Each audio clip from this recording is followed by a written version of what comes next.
Don't fear dying. Fear not living. Let's ride. Hello, my friends. It's finally warm enough outside where I can do these outside, which I prefer. Only problem is though I need to take my glasses off because they automatically adjust to the sunlight, and so you can't see my eyes. And I've had people complain in the past that they couldn't see my eyes. So I'll do it without them, and hopefully I can get through it. I do have a few notes here that I do to try to remind myself some of the points I'd like to touch on. But anyways, today I want to talk about fear. Fear is the number one thing that holds humanity back from moving forward, from living an abundant life. Fear is also the number one killer, my friends. It's the killer of dreams, the killer of success, it's the killer of joy and the killer of progress. It's the killer of accomplishment, and it's the killer of an abundant and vibrant life. We have all kinds of fears that we don't even know we have, or we wouldn't classify them as fears. Anytime you don't want to do something, almost every time, 99% of the time, that's a fear. Let's go ahead and say hello to the ponies. Hi, ponies. Hi, ponies.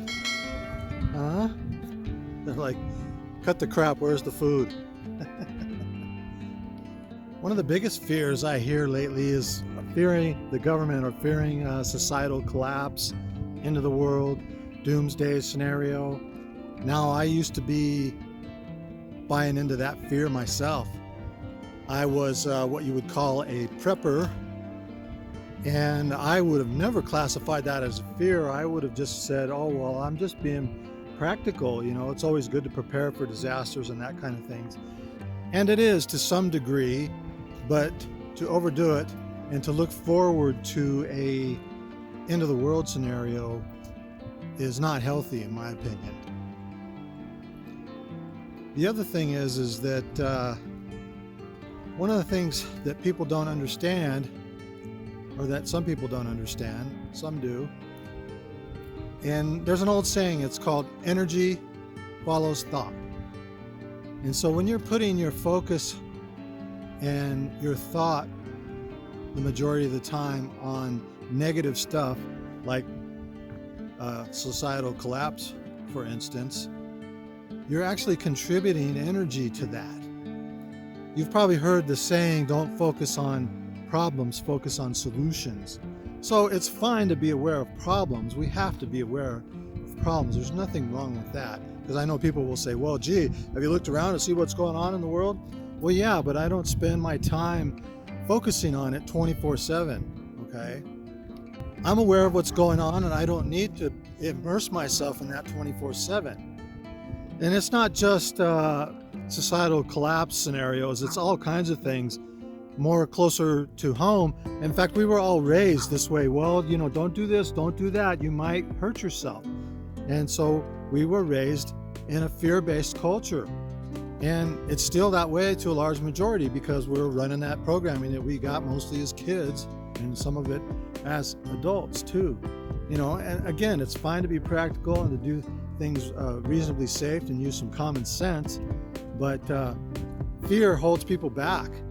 People fear not moving forward, like in their professional life or in their job or career, because they're afraid of, if they go and ask for a raise or a promotion, they're afraid that they'll get turned down, that kind of thing, or they just think they're not good enough, etc., instead of stepping out and giving it a go. And one of the things that we learn from doing that is to overcome our fears.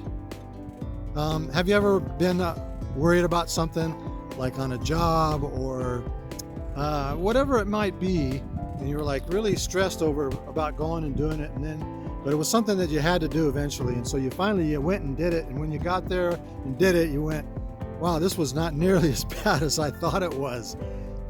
That's happened to me numerous times, and I assume probably most, if not all of you, it's happened numerous times also. Zig Ziglar has said that fear has two meanings, okay? And and it's forget everything and run, or face everything and rise. The choice is yours. I like that. So, he's using the, FEAR as an acronym for those two sayings. And that's really what it is. And if you face your fears, you'll overcome them. What you doing, big guy? Huh? What you doing? Huh? Yeah. What do you guys want? I ain't got nothing for you.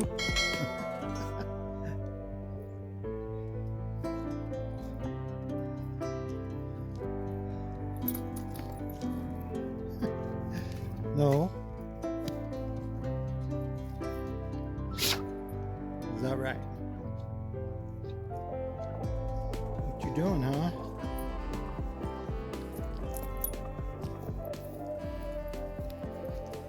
There's another saying too, is that everything that you want is on the other side of fear. And that is so true. If you've ever put something off for a long, long time and realized, oh, just go and do it, and you went and did it, and then thought, wow, man, I wish I would have done that a long time ago. That's a form of fear. And that's what holds us back. People are afraid of what other people think. They're afraid of failing. They're, afraid of getting punished, depending on what it is. And so the people who accomplish things, they step out. And it's also been said that courage isn't the absence of fear, but it's doing the right thing or doing what you need to do despite the fear. Face your fears, my friends. There's no reason not to. And you've probably heard the saying, I believe it was Franklin Roosevelt that said, the only thing that we have to fear is fear itself. And that was at the advent of World War II. And it's true. And fear is in the mind. It's called the mind killer also. So I love the meme at the beginning of this video. It says, don't fear dying, fear not living. A lot of people are going through life kind of as a zombie. They're not living. They're the walking dead, if you want to put it that way. And they just doing their routines, and they're afraid to step out and do anything. They're afraid to say anything. They're afraid to stand up to their boss, to government, to any kind of supposed authority in our society. And most of these authorities are false authorities. I won't get into that. That's a video for another time. But especially religious authorities, perhaps medical authorities, and government authorities, especially local bureaucrats, but even state and national bureaucrats too. So people are afraid to stand up because they don't want a conflict. And I understand that. I don't like conflict either. Nobody really likes conflict. Well, maybe a few people, but most people don't like conflict. And I get it. But sometimes you have to head into the wind. It's there's a saying that calm seas never made a great sailor.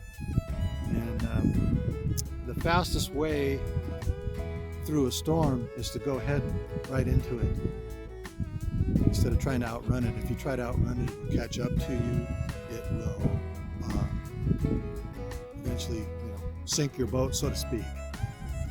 So don't fear dying, fear not living. All right, let's ride, my friends.